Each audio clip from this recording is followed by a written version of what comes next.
हरे कृष्ण। बृहन नारदीय पुराण में आ रहा है, हरेर नाम हरेर नाम एव केवलम, कलो न अस्तेव गतिर अन्यथा। कि इस कलयुग में और कोई उपाय नहीं है, और कोई उपाय नहीं है, और कोई उपाय नहीं है, 3 बार बोला गया है। और किस चीज़ का? अगर हमें आध्यात्मिक उन्नति करनी, गतिर अन्यथा, कि अगर हमें अपनी आध्यात्मिक गति बनानी है तो हरि का नाम ही हमें लेना पड़ेगा। तो यहाँ पर श्रीला प्रभुपाद इसलिए हमें बता रहे हैं कि कम से कम 16 माला, जो कि हरे कृष्णा महामंत्र, हरे कृष्णा कृष्ण कृष्ण हरे हरे, हरे राम राम राम हरे हरे, तो यह भगवान का नाम हमें कम से कम 16 माला प्रतिदिन लेना चाहिए। और क्योंकि हम अभी शुद्ध अवस्था में नहीं हैं, तो इसलिए इसको किस चेतना से लेना चाहिए? तो श्रील प्रभुपाद हमें बता रहे हैं कि चैतन्य महाप्रभु ने जो हमें शिष्टाष्टकम दिया है, उसमें जो 3रा श्लोक है, त्रिनाद अपि शुनिचेना, तिनके से भी अपने आप को नीच मानते हुए, यानी कि अगर व्यवहारिक रूप से देखें तो एक साधारण व्यक्ति जो कि एक आम इंसान है, उससे भी अपने आप को नीच मानते हुए हमें भगवान का नाम लेना है। त्रिनाद अपि शुनिचेना तरोर अपि सहिष्णुना, और एक वृक्ष से भी ज़्यादा सहनशील होना है। जिस प्रकार एक वृक्ष, चाहे उसे पानी ना दिया जाए, वो चाहे वो सूख जाए, या चाहे उसे हम काट दें, फिर भी वह कंप्लेन नहीं करता है, फिर भी वह सहन करता रहता है। तो इस प्रकार एक साधक को जो भी, यानी कि अयाचक वृत्ति, तो कृष्णदास कविराज गोस्वामी चैतन्य चरितामृत में लिखे हैं अयाचक वृत्ति, यानी कि बिना किछु ना मांगिबे, बिना किसी चीज़ की इच्छा किए जो हमें सरल तरीके से उपलब्ध हो, बस उसी से अपना जीवन हमें चलाता रहना चाहिए। और तीसरी चीज़, अमानी ना मान देना कीर्तने सदा हरि, कि अपने मान की इच्छा ना रखते हुए और हमेशा सदा दूसरों को मान देते हुए हमें भगवान का नाम जप करते रहना चाहिए।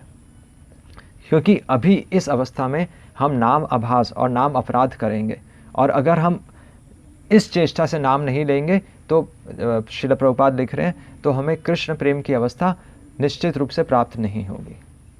और इसीलिए यह इति षोडश का नाम, यह 16 अक्षरों का जो मंत्र है, इति षोडश का नाम कली कलमशः नाश नाम, इस कलयुग में जो हमारे सारे कलमश हैं, हमारे हृदय की मैल है, उसको धो देता है।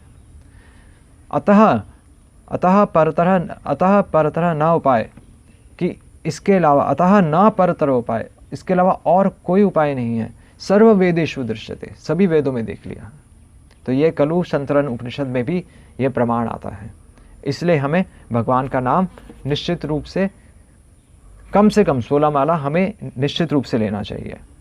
और यहाँ पर हमें बता रहे हैं चैतन्य चरितामृत में बता रहे हैं कि नाम और क्यों लेना चाहिए। एक तो अपनी आध्यात्मिक उन्नति के लिए, और दूसरा है सर्व जगत निस्तार, पूरे संसार के निवारण के लिए, यानी कि द चैंटिंग फॉर डिलीवरेंस, दूसरों की भलाई के लिए भी हमें भगवान का नाम नियमित रूप से लेना है।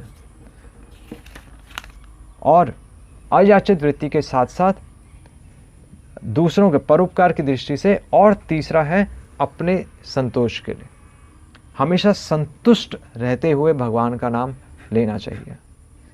और श्रील प्रभुपाद इसमें यहाँ पर बहुत चैतन्य चरितामृत के आदि लीला में के 17वें अध्याय में बता रहे हैं कि जब हम भगवान का जप करें तो जप करने के साथ हमें ध्यान रखना चाहिए कि हमारे होठ, ऊपर के होठ, नीचे के होठ और जीभ तीनों क्रियाशील होने चाहिए, और तीनों को हमें साथ में लेते हुए और भगवान का नाम का स्पष्ट उच्चारण होना चाहिए और हमें सुनाई देना चाहिए। तो यह है जप करने का सही तरीका। और श्रील प्रभुपाद लिख रहे हैं एक्चुअली कि चैंटिंग इज सिंपल, कि चैंटिंग करना तो आसान है, but it should be done seriously, but इसे हमें गंभीर अवस्था में करना चाहिए। तो श्रील प्रभुपाद भी लिखते हैं कि जिस प्रकार एक बच्चा माँ के दूध के लिए रोता है, तो उसी प्रकार हमें भगवान को पुकारना चाहिए। और अब हमें अगर संक्षेप में अगर हमें समझना हो तो हमें यह समझना है कि हमें शास्त्र अनुसार यानी कि जो 16 अक्षरों का ये मंत्र है वह नाम लेना है, अपने साक्षात्कार के लिए यानी कि आत्म साक्षात्कार के लिए भगवान का नाम लेना है, सर्व जगत निस्तार और दूसरों के कल्याण के लिए नाम लेना है, 16 माला कम से कम प्रतिदिन करना है, सहिष्णुता के साथ सहनशील होते हुए नाम लेना है, संतोष के साथ नाम लेना है, स्पष्ट नाम होना चाहिए और खुद को सुनाई देना चाहिए। इसलिए कृष्णदास कविराज गोस्वामी लिख रहे हैं कि पर कंठे ई श्लोक, कि इस श्लोक को, ये जो 16 अक्षरों का मंत्र है, इसको गले में धारण कर लो और यही हमारी कंठी माला है। हरे कृष्णा। श्रील प्रभुपाद की जय।